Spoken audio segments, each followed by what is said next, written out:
Muy buen día.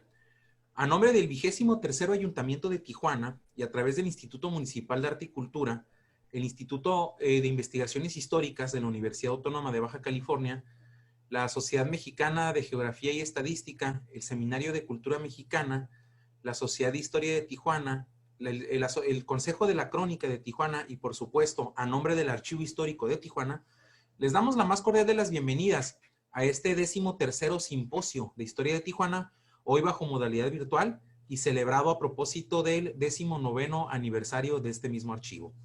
Hoy, en este simposio, toca turno de compartir con nosotros a Francisco Ruiz Esparza Núñez. Francisco es originario de Tijuana, Baja California, es casado, es contador público por la Universidad Autónoma de Baja California. Se dedica al comercio, es miembro activo en la Cámara Nacional de Comercio, Servicios y Turismos de Tijuana y ha desempeñado diferentes cargos y representaciones en el Consejo Directivo. Actualmente es presidente del Grupo Especializado de Ferreteros, representante ante la Dirección de Bomberos de Tijuana y vicepresidente adjunto a la presidencia. Colecciona objetos y antigüedades. Algunas de sus piezas se exhiben en el Museo de Historia de Tijuana, aquí mismo en el Instituto Municipal de Arte y Cultura, también en el Museo del Coleccionista y en el Museo de la Lucha Libre Mexicana, ambos en el mismo edificio, aquí en el centro de la ciudad. Es aficionado a la historia de Tijuana. Ha participado ya en varias ediciones de este simposio, organizados también a través de este archivo y de este instituto, así como en el Museo de Historia de Tijuana, también del IMAC, en el ciclo de conferencias Memoria Detenida, y además participó en los concursos organizados por el Instituto de Investigaciones Históricas de la UABC, el titulado Historia y Memoria Colectiva Baja Californiana y mis experiencias universitarias, en los cuales sus textos fueron seleccionados y publicados en los libros Memoria entre renglones y Experiencias universitarias. Memoria escrita sobre la Universidad Autónoma de California, 1950-2000. Francisco nos comparte el día de hoy su ponencia La Álvaro Obregón, réplica de una escuela en Yuma, Arizona. ¿Leyenda o realidad? Y vaya, Francisco, pues muchas gracias por haber aceptado la invitación, sobre todo haber atendido diligentemente la convocatoria para participar en este simposio. Y sin más te cedemos la palabra, el tiempo es tuyo y adelante, ya puedes compartir la presentación si así lo requieres. Gracias, bienvenido. Ok, gracias, doctor José Beltrán Cortés, por en el simposio de historia de Tijuana. ¿Cómo es? A ver, vamos a ver.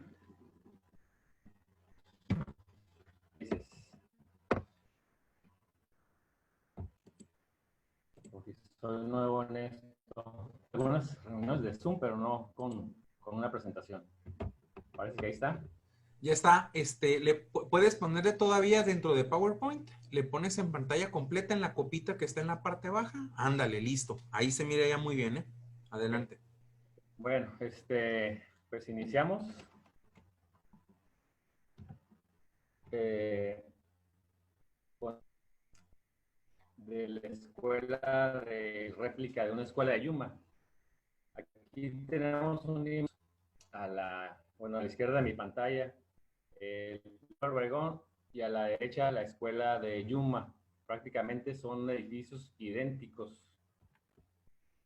La historia es cuando me toca, por cuestiones de tramitar mi pasaporte mexicano, acudir al consulado de Yuma, y al transitar por lo que es el pueblo vieja de Yuma, me topo con el edificio de la escuela Fort Avenue Junior High School.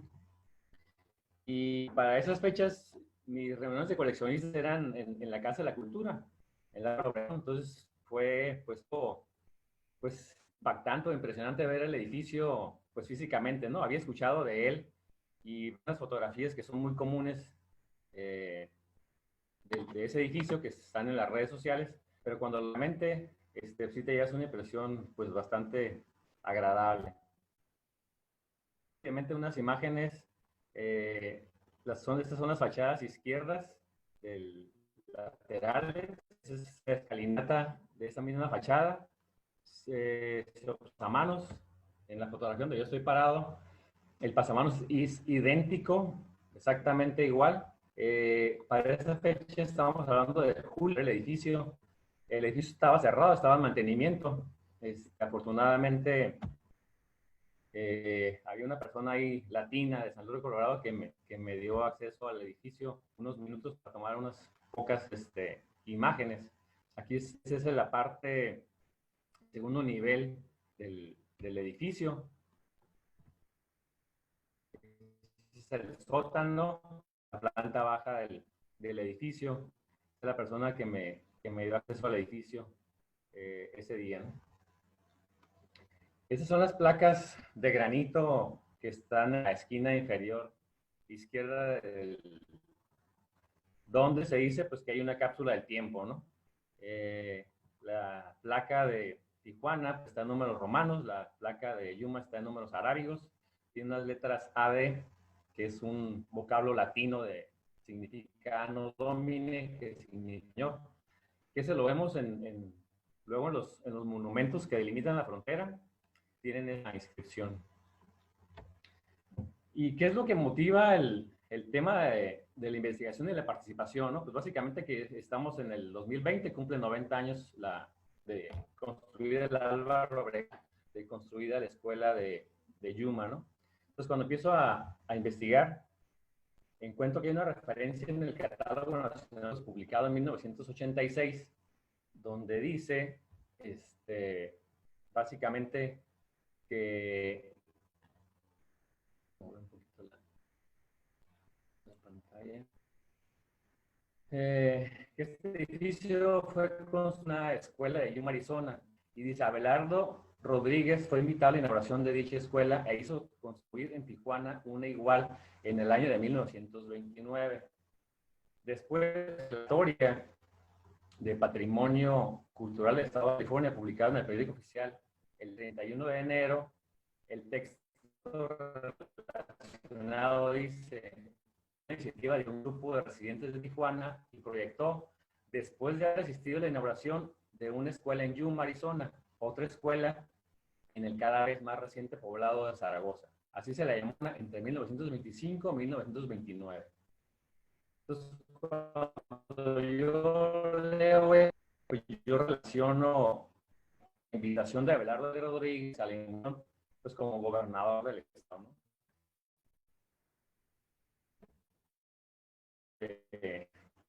Libro y declaratoria.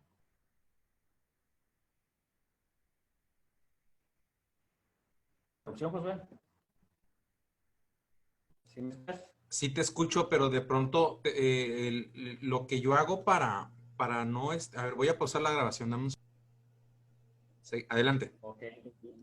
Y en ese mismo sentido, los dos materiales consultados nos hablan del tema del diseño del edificio.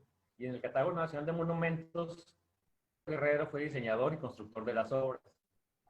Ya en la declaratoria habla del ingeniero G. Guerrero Preciado, encargado del diseño. Pues básicamente mi fuente de información principal son los últimos libros editados y publicados por el profesor Julio Rodríguez Barajas. El último, 2012, que es el que tengo físicamente, y tengo el del 93, que me hicieron el favor de proporcionarnos digitalmente el Archivo Histórico de Tijuana. Y curiosamente, pues el profesor es el que marca la historia, por lo menos en los últimos 30 años de la historia de la Escuela de la Cultura, ¿no? Y él en sus dos libros en ningún momento menciona que hay la narración, ni tampoco al ingeniero Guerrero como diseñador, curiosamente, ¿no? Y empezando la investigación, me surgió la duda, o sea, ¿qué relación pudiera haber entre Tijuana y Yuma, no? Entonces me tomé ahí la atribución de enumerar 4 aspectos básicos de intervención de Estados Unidos en México, 1846-1848. No me gusta llamar la guerra, porque en realidad pues, no fue una guerra. Se pudo probablemente, si hubieran querido, ¿no? Yuma era territorio mexicano, ocupado por una familia etnolingüística conocida como yumanos, que ocupaba México y California y Arizona en los Estados Unidos. Otro punto también interesante es Guadalupe Hidalgo, 1848, el Tratado de la Mesilla de 1853 y la firma de dos convenciones de 1889, que son los que dan origen a las monumentaciones, a la segunda monumentación. San Diego y Yuma son sedes de centros de operaciones para la monumentación. Y por ende, pues Tijuana está en medio, ¿no? Y es tránsito de este tipo de comisiones internacionales, y pues que también en Tijuana hay monumentos, ¿no? Hay un antecedente en un informe de Manuel Reyelata y Viviano Dávalos de 1873, donde nos narran el paso de las diligencias que van de San Diego al fuerte de Yuma. Incluso, pues hay una de postas donde los turistas o los pasajeros hacen paradas para abasto de alimento de las personas, cambio de vestas, perdón, y descanso, ¿no? Incluso eso da origen a la aduana de Tijuana en 1874 para la cuestión del pago de los impuestos. Años más tarde, a principios de 20, pues surge lo que es el ferrocarril San Diego, Arizona, siguiendo la misma ruta de el Intercalifornia.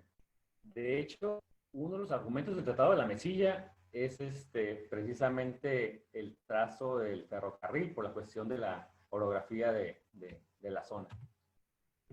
El personaje clave aquí, pues, es Abelardo L. Rodríguez, ¿no? Un tiempo seguí una pista porque hay una publicación en un periódico de Yuma, de Telemundo, si no mal no recuerdo, el director de la escuela actual, José Cázares, menciona que ellos tienen como fecha de inauguración abril de 1920.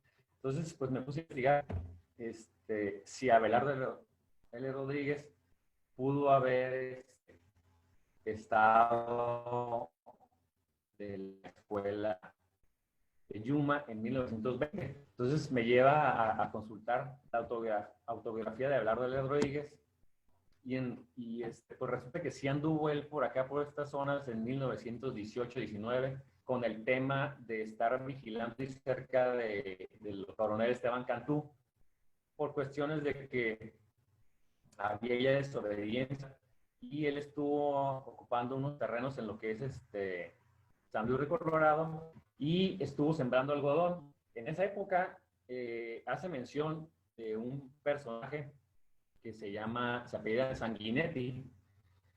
Esta persona era un comerciante pues, próspero en esa zona y es una de las primeras pistas que empiezo a investigar de Sanguinetti. De hecho, lo llamaban The Merchant Prince. Estaba involucrado en muchas actividades y negocios, desde la compra de algodón, producción, el hielo, actividades quería mencionar que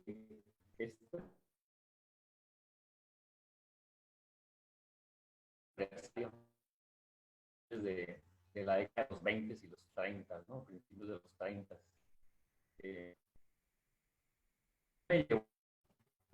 Rumbo este tema, pero me dio una fotografía donde yo buscaba la relación de este personaje aportando dinero o estando en un comité de proconstrucción.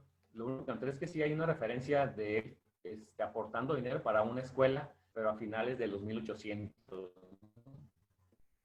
Y en la escuela tiene una participación con una de sus tiendas, y aquí esta mención de unas blinds que son persianas para lo que sería el edificio, ¿no? Un comparativo así sencillo entre el Álvaro Obregón y la Grammar School. Llamo Grammar School porque primero fue primaria, después fue junior high school, es equivalente como a secundaria. Entonces, probablemente pasaron 10 años en lo que fue la transición de una sección de escuela primaria a lo que fue la inauguración, pues básicamente en Tijuana es el 11 de julio de 1930, pues por el tema ya conocido de este personaje, Álvaro Obregón, del grupo de Sonora, del cual pertenecía a Abelardo L. Rodríguez, el 23 de diciembre de 1920. El costo de la escuela de Tijuana, $1,424, le quité $6,000 porque hay un informe por ahí que patrocina o proporciona el Comité Pro Construcción, donde hay un cheque en ambos sentidos de depósito y de retiro de $6,100. El sobrante que se regresó al gobierno del distrito en ese momento. El costo de la escuela de Yuma se maneja incluso en la de $250,000, aunque incluso textos donde mencionan que pudo haber rebasado los $300,000. La declaratoria como la Obregón decreta en 2014, la de Yuma en 1980. El constructor en Tijuana es Z.D. Agnew, que en los textos y en los libros y en la Diego. En el caso de Yuma, son dos compañías las que básicamente tienen el contrato, una es del centro y otra es UJ Corbe de Tucson. Al comentar del tema del ingeniero Guerrero, no encontré ninguna formación, ninguna relación que lo pudiera involucrar en el diseño de la escuela Álvaro Obregón.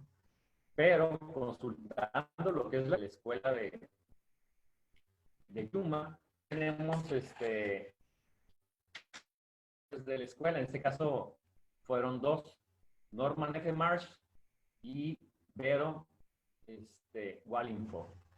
Esos personajes son ramo de la construcción de edificios públicos, desde hospitales, iglesias y sobre todo escuelas. Aquí hago en lo que es el diseño, ¿no? Una visión básica de diseño es el proceso previo a la configuración de algo mental, una idea que tienes en la cabeza, ¿no? Y después la vas a aterrizar.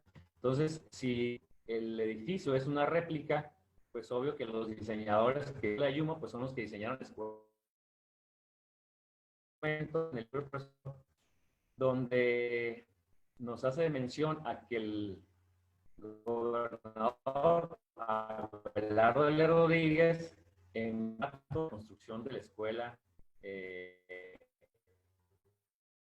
Mexicali, los planos para la construcción de la escuela Álvaro Obregón, y menciona que son 8 planos y una cantidad de anexos específicos para detalles, pongo yo, ¿no? La referencia de la inauguración, un momento que da fecha como acta de inauguración, y que es incluso, está el original en la cápsula del tiempo que está depositada en la esquina, ¿no? En la piedra de granito. Heritage Yuma, un documento de 1968 donde narran la historia de la escuela de la Fourth Avenue Junior High School. Tijuana no fue la única ciudad donde se hicieron escuelas, perdón, hay referencia de una innumerable de escuelas. Encontré dos que me gustaron los edificios y sobre todo la fecha de inauguración, igual que la de Álvaro Obregón en Tijuana. Una es en Navojoa, Sonora, y en Monterrey, Nuevo León. El tema de los edificios similares, pues no, resulta que no es el único que tenemos registrado en Baja California. Tenemos el edificio del City Hall de 1915. En esa época se planeó un proyecto de hacer el City Hall, pues sería como que el Palacio Municipal, un número de edificios en un complejo céntrico junto donde estuvieron las oficinas de gobierno. Actualmente este edificio es el Cano en la ciudad de Calexico. Se hizo una réplica en Mexicali de este edificio y era la biblioteca pública. Actualmente este edificio es el Archivo Histórico del Estado. En el tema de los edificios, si vemos, este es 2 plantas, la Álvaro Obregón es de 3. hay una parte baja, como yo le llamo semisótano. Este tipo de construcciones era muy típica en este tipo de ciudades, cimientos enterrados, tubitos un poco más fríos, y el edificio pues, absorbiera el calor, ¿no? Y por eso vemos que ese tipo de edificios todos tienen una escalinata. En el caso del Álvaro Obregón es una escalinata más pronunciada porque está en una esquina. Fotografía de escuela que se construyó en 1926 y fue demolida en 1974. Es una fotografía que me proporcionó el archivo histórico del municipio de Mexicali. Y que da origen al contrato que se envía a Tijuana. Y lo relaciono porque el contrato está actualmente en custodia del Archivo Histórico del Estado y me proporcionan una copia en fotografías, ¿no? Y la relación es que el contratista que construyó la escuela Benito Juárez es el mismo escuela Álvaro Obregón, casualmente, ¿no? De ingresos y de gastos en el libro del profesor Julio Rodríguez, donde básicamente los personajes en el tema de la aportación de los ingresos es Virgen Bombino, Agua Caliente, y queda el casino. Esos dos empresarios, pues Bowman es uno de los famosos llamados varones de la frontera, ¿no? Y Long. Y al igual, Marvin Allen sería el equivalente, pero en Mexicali, al tener una relación y con Carl Whittington, que son los dueños del famoso DU, el tecolote en Mexicali, y que después hay una variación en el nombre y que tiene las siglas de AW, que son las iniciales de los apellidos de ellos. Y en el tema ya de la cuestión de los egresos, vemos hay unos nombres importantes, que es el artista que construye la escuela Álvaro Obregón, y la mayoría de los cheques son los que se retiran el pago de su, seguramente. Y hay un nombre de otro nombre ahí, que no lo pude encontrar rastreándolo en directores telefónicos, pero resulta que del profesor Julio Rodríguez hay un recibo por ahí donde él es un socio de una empresa que se renta de equipo de bombeo. Y es en mención a que en la parte alta de la colonia Altán, en aquel tiempo, pues no había agua por tubería. Entonces tuvieron que bombear agua de la parte baja de la ciudad a la parte de arriba, y se dice que a la gasolinera, al pie de lo que es la rampa a la colonia Altamira, en la calle Cuarta, donde está la gasolinera, ahí se instaló el equipo de bombeo. También una referencia de una empresa que se llama Sunset Engraving, que hay unos montos ahí pequeños. Es una compañía también de San Diego. Todos estos nombres de las compañías, incluso las que construyeron la escuela de Yumel, se construyeron la escuela de Tijuana, los podemos encontrar en los directorios telefónicos de la época, de los 30, de los 40. Ya por cuestiones de tiempo y larga la presentación no incluye estos temas, ¿no? Los personajes principales en el Comité de Preconstrucción, pues es el señor Miguel González Quirós y Luis, que es secretario del mismo comité. Y curiosamente, para sorpresa mía, soy socio, perdón, personajes son socios fundadores de la Cámara de Comercio de Tijuana, y donde Miguel González es presidente en 1900,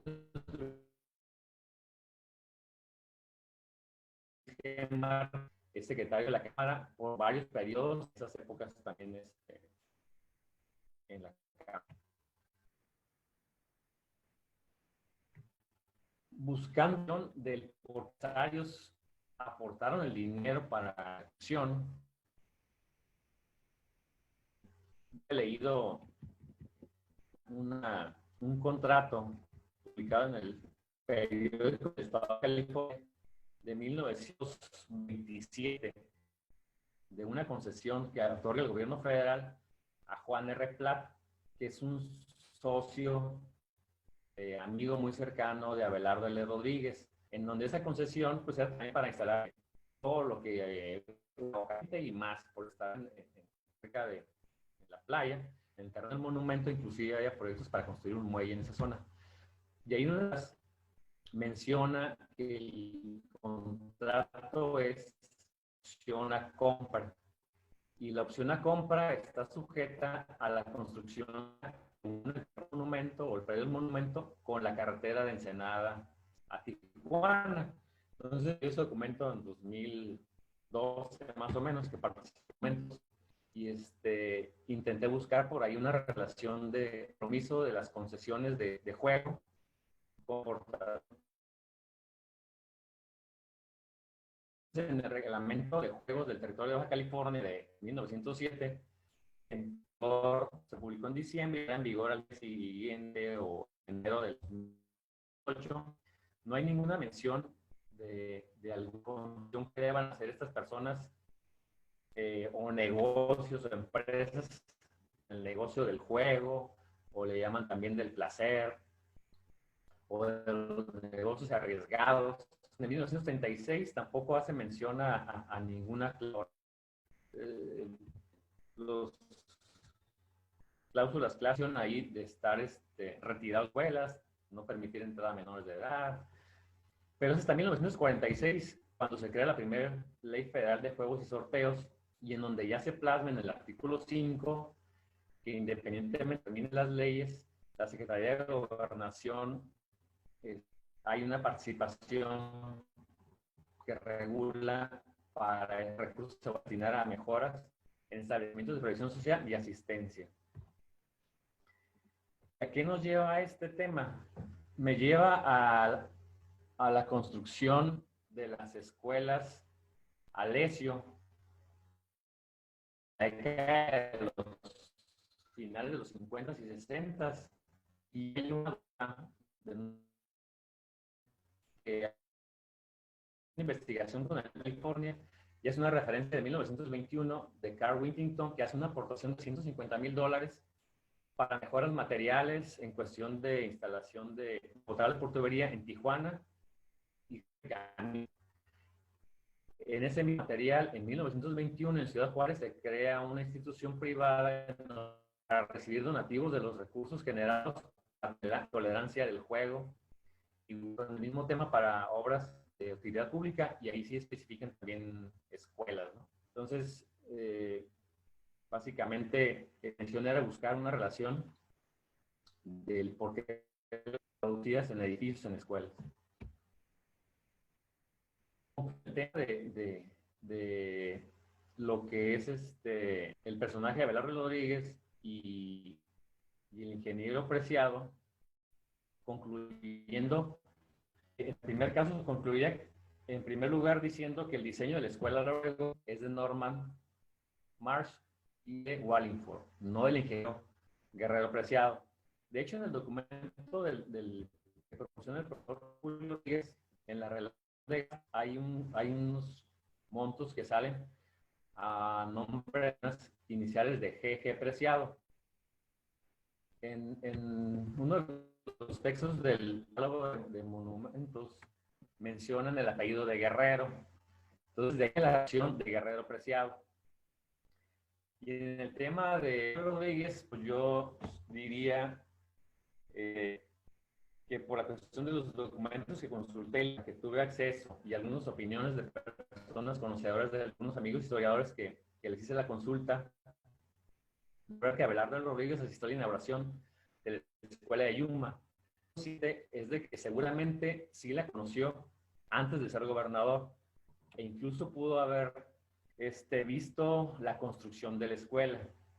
Y me baso en eso al libro de José Alfredo Gómez Estrada, que lo titula Gobierno y Casino, el origen de la riqueza de Abelardo L. Rodríguez. Él en uno de sus textos hace mención a unas cartas que se envían por Elías Calles y que están en uno de los fondos de Plutarco Elías Calles y Torreblanca, donde la correspondencia está enviada, una de Mexicali, algunas de Mexicali, e incluso hay una correspondencia de Yuma. Y las fechas son de 1919, de 1921. Entonces, para el video, Abelardo de Loaiza estaba asociado, y en una de esas cartas hacen referencia a que tuvieron siembra de algodón y que incluso debían dinero a una empresa de Yuma, y casualmente pues sigue siendo Sanguinetti, ¿no? Este personaje que comenté.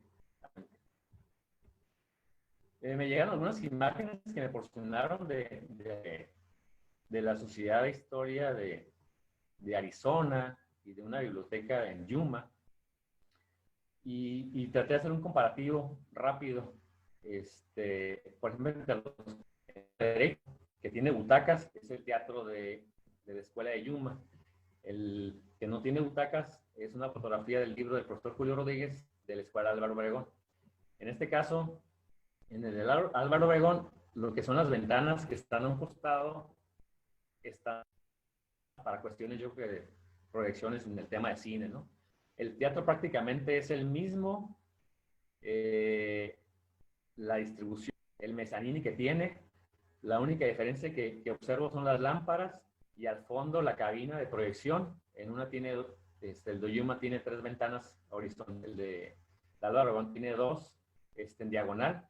Aquí el dato curioso es que cuando asistí a la escuela de Yuma, uno de los primeros aspectos que quería conocer fue el cuarto. Esta persona que les comenté que me abrió algunos salones, me abrió el cuarto de calderas, y pues ya no existe la caldera que existe todavía aquí en Tijuana. Es un cuarto de utilería donde manejan artículos de limpieza y accesorios. Y le pedí, entonces me llevó al tercer piso o al segundo nivel y me abrió la parte de arriba, que es que sería el mezzanini. Entonces le digo, es que en Tijuana tenemos un teatro. Lo único que hay de teatro de auditorio es esta sección, y es la parte de arriba, que es una sección muy pequeña. Entonces la parte de abajo del teatro no existe en Yuma. Más o menos el escenario, los camerinos, actualmente en ese edificio, es un edificio ya moderno, remodelado, con todas las medidas de un pasillo que da a unas puertas de pánico a la parte de atrás con unas escaleras de emergencia. Y me regreso. Encontré una nota de un libro de seguros que habla de siniestros ocurridos en Estados Unidos y Canadá. Y hay una nota muy interesante de 1930 donde menciona un incendio en la escuela de Yuma, en la Fort Avenue, y donde hay una indemnización de $8,000, y dice que el incendio fue provocado en backstage, o sea, en camerinos. Entonces, probablemente desde hayan tomado la decisión de desaparecer lo que fue el teatro de ese edificio, ¿no? Esta fotografía del lado derecho está la escuela que es la fotografía es una fotografía que tomé de la página de Facebook de Luz Boreal, y donde vemos las instalaciones de los 2 edificios, que son prácticamente, están en el semisótano. Todavía hay un espacio más profundo a desnivel, ¿no? Esa es otra imagen interesante, con unas niñas en la escuela de Yuma haciendo probablemente gimnasia rítmica. Acá tenemos una imagen de Luz Boreal. El tema de la cocina, fotografía de Yuma, fotografía de Tijuana, y donde mencionan que en las descripciones de los edificios que hay una cocina.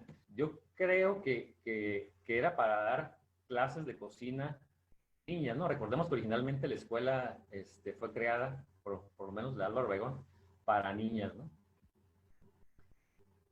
Es de las últimas imágenes que pasaría, donde vemos pues el teatro de Yuma lleno de niños, y a la izquierda una foto muy interesante donde vemos postura. De hecho, en la propia narrativa del profesor Julio Rodríguez hace mención a que había una sala o un salón de costura. Y si recordamos que es para niñas, en ese tiempo vemos que están unas niñas bordando y al fondo se observan unas máquinas de coser. Prácticamente los salones son similares, ¿no? Me atrevería a decir que si hubiéramos mostrado, por ejemplo, las imágenes del teatro y no les hubiera dicho, es el de Yuma, realmente hubiéramos pensado, es el teatro del Álvaro Obregón, ¿no? Ahorita la participación, José, y algún comentario de tu parte y tenemos la respuesta, pues haremos de concluir el tema, ¿no? Claro, claro, muchas gracias. No, sin duda muy interesante porque vaya, las personas que nos dedicamos a la historia, los que se dedican a la promotoría, a la gestoría cultural, incluso los guías de turistas, cuando hacen referencia a la ex escuela Álvaro Obregón, hoy por supuesto la Casa de Cultura de Tijuana, a nivel de anécdotas siempre se platica eso justamente, que es una réplica exacta de una escuela que está en Yuma, Arizona. Las diferencias son de que es de ladrillo amarillo, este es de ladrillo rojo, seguramente por la Sí, tierra sí. con la que se cocinaron los ladrillos, pero el 9 de cada 10 no conocen la que está en Yuma. Entonces, me parece muy interesante, muy adecuado que, bueno, te hayas tomado, como buen aficionado a la historia que eres, que te hayas tomado el tiempo para ir personalmente a la escuela y hacer esos comparativos. A mí por supuesto que hay muchas cosas que pudiéramos comentar al respecto. Vaya, por ejemplo, ¿cuál sería la inquietud de construir una réplica exacta de ese edificio aquí en Tijuana, ¿no? Nos limitaríamos a pensar de que simplemente le gustó al arquitecto, aquel encargado de hacer la réplica, o en algún o en su debido caso al general Abelardo L. Rodríguez.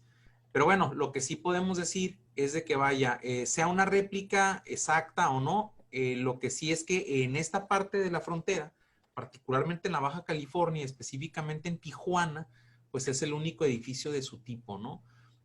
A mí sí me ha tocado ver algunas casas con el mismo estilo arquitectónico, pero por supuesto no con las dimensiones y no con las dimensiones de la Casa de la Cultura o la ex escuela Álvaro Obregón, pero tampoco son una calca de ella, ¿no? Pero vaya, es un edificio icónico de aquí de la ciudad, es un edificio icónico de Baja California, es parte del patrimonio cultural inmueble de la Baja California, y bueno, pues siempre va a valer la pena estudiarlo, siempre va a valer la pena desentrañar más sus orígenes, porque vaya, es un edificio emblemático, icónico, es patrimonio cultural, pero también es un lugar de memoria, ¿no? Por Sí, todas las generaciones de tijuanenses que de una u otra manera han estudiado ahí. Perdón, te sí, fíjate, interrumpí. de hecho, el arquitecto Cuauhtémoc Robles Cairo, maestro de la universidad, que hemos coincidido ya ahora casualmente en dos temas, con monumentos y ahora con los edificios. Él tiene un texto, incluso tiene libros publicados, que desafortunadamente no los pude consultar, que aquí en Tijuana está en la biblioteca de la UABC y está cerrada, ¿no? Sí, Pero él hace mención de arquitectura espejo, por ejemplo, sí, o similar. Eh, incluso él en uno de sus textos, de sus publicaciones, pues de ahí tomo el tema de la escuela Benito Juárez y el tema de lo que es la biblioteca y el edificio réplica con Caléxico. Y incluso él menciona que incluso la escuela Leona Vicario es una escuela réplica de una escuela o de un edificio en Yuma, pero el de Yuma ya fue demolido. claro. Incluso en el catálogo de monumentos, cuando consulté el tema de la escuela Cuauhtémoc y el tema de la Leona Vicario, hacen mención de que este tipo de edificios era muy común, que eran prototipos de edificios y se replicaban. Y este tipo de construcciones era muy común, sobre todo en el sur de California, ¿no? Y por la cercanía que teníamos pues, con la ciudad, con el estado de California, pues replicamos ese tipo de edificios, ¿no? Entonces, algunos, las diferencias son mínimas. De hecho, el edificio, si los vemos el de Yuma y el de Tijuana son prácticamente idénticos. Las columnas, la única diferencia, las fachadas, es alta del edificio, que le llaman frontón, perdón. El de Tijuana tiene un remate, que es donde y tiene el escudo nacional.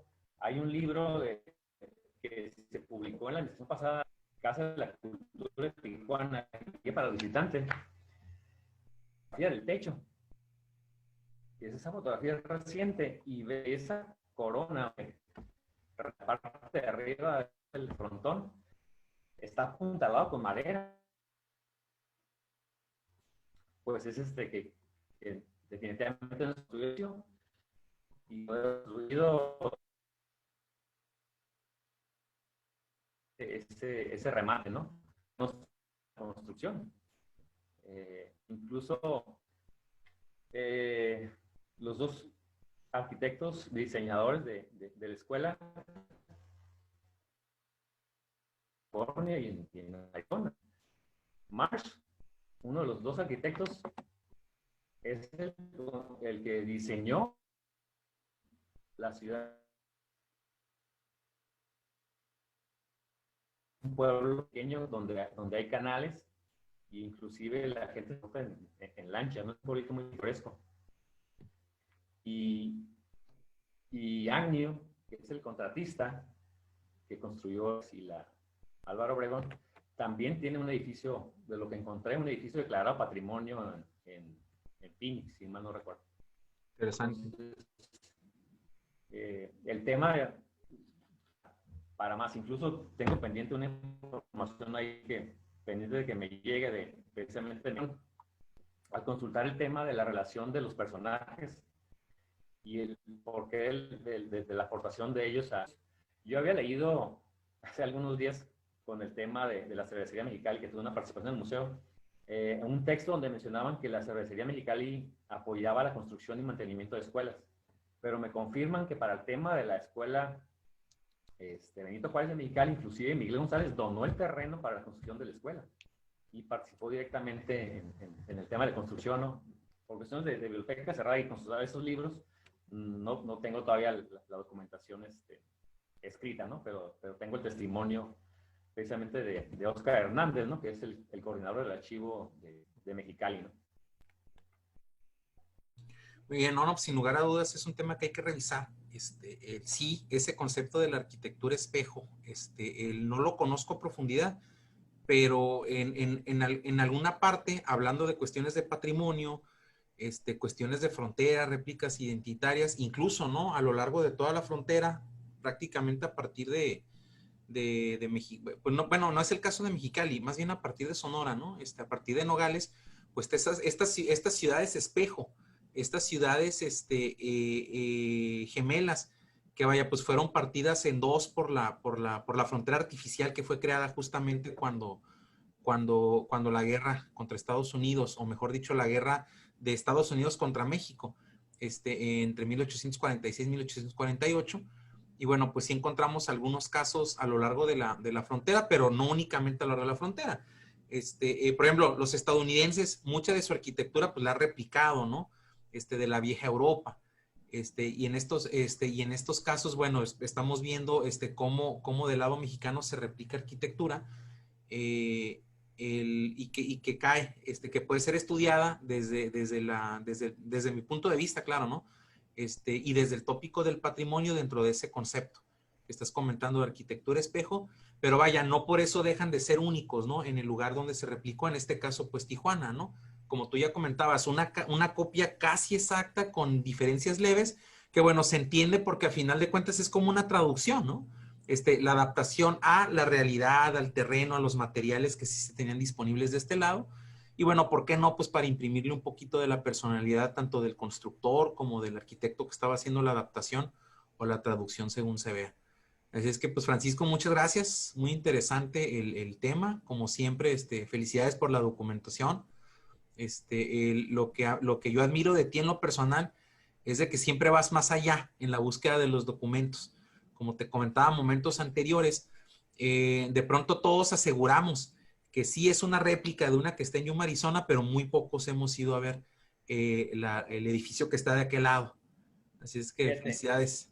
Sí, incluso todavía antier se me ocurrió. No tuve la oportunidad ya de platicar con el profesor Julio Rodríguez.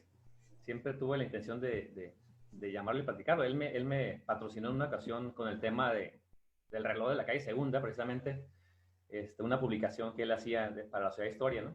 Tuve ahí la fortuna de conocerlo, pero siempre tuve la inquietud de preguntarle y platicar sobre el tema del Eduardo Obregón, ¿no? Yo tenía la inquietud de esto de años, ¿no?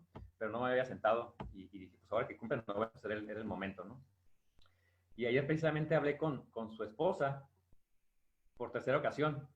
Le digo, ¿sabes qué? Le digo, es la última vez que le marco y solo nomás me queda una duda. Si el profesor Julio Rodríguez conoció la escuela de Yuma y me dijo que no. Entonces, curioso, ¿no? O sea, le dedicó mucho tiempo, 3 libros al tema y pues no tuvo la fortuna de conocer el edificio, ¿no? claro. Claro, no, y eso es un ejercicio necesario. Es un ejercicio necesario, por ejemplo, de pronto, digo, con todo respeto y con la debida proporción, por ejemplo, la obra clásica de Herbert de Eugene Bolton, cuando habla sobre Quino, Eusebio Quino. Bolton, de hecho, por eso hablamos en historia, en historiografía y en teoría de la historia, hablamos de la escuela boltoniana de la historia, porque vaya, Herbert de Eugene Bolton no únicamente y entre otros, ¿no? Pero particularmente él, por la monumentalidad de su obra sobre Quino, no se contuvo o no se contentó, no se dio por satisfecho con revisar las crónicas, los documentos y los libros que hablan sobre Quino. Recorrió las rutas, ¿no? De Quino como misionero, para poder hacer un comparativo con la realidad, y con el documento. Alguien que ha hecho eso también magistralmente aquí en la Baja California, pues Carlos Lascano. Carlos Lascano Sagún, cosa de la que habla es porque sí la conoce Carlos, ¿no? En el documento y en su realidad. Entonces ya se habla con mucha más autoridad que vaya, pues, el que describir, que tratar la cosa a partir del documento, ¿no? Que vaya, pues, la historiadora trabaja a partir de las fuentes, pero con ejercicios como el tuyo o como los que estoy comentando, pues se demuestra que el documento no únicamente se restringe al papel, ¿no? Aquello que descansa en un libro, aquello que descansa en un archivo. Así es que, pues, felicidades. Felicidades porque muy poca gente se toma el tiempo que ustedes se toman de ir a visitar in situ aquello que están estudiando.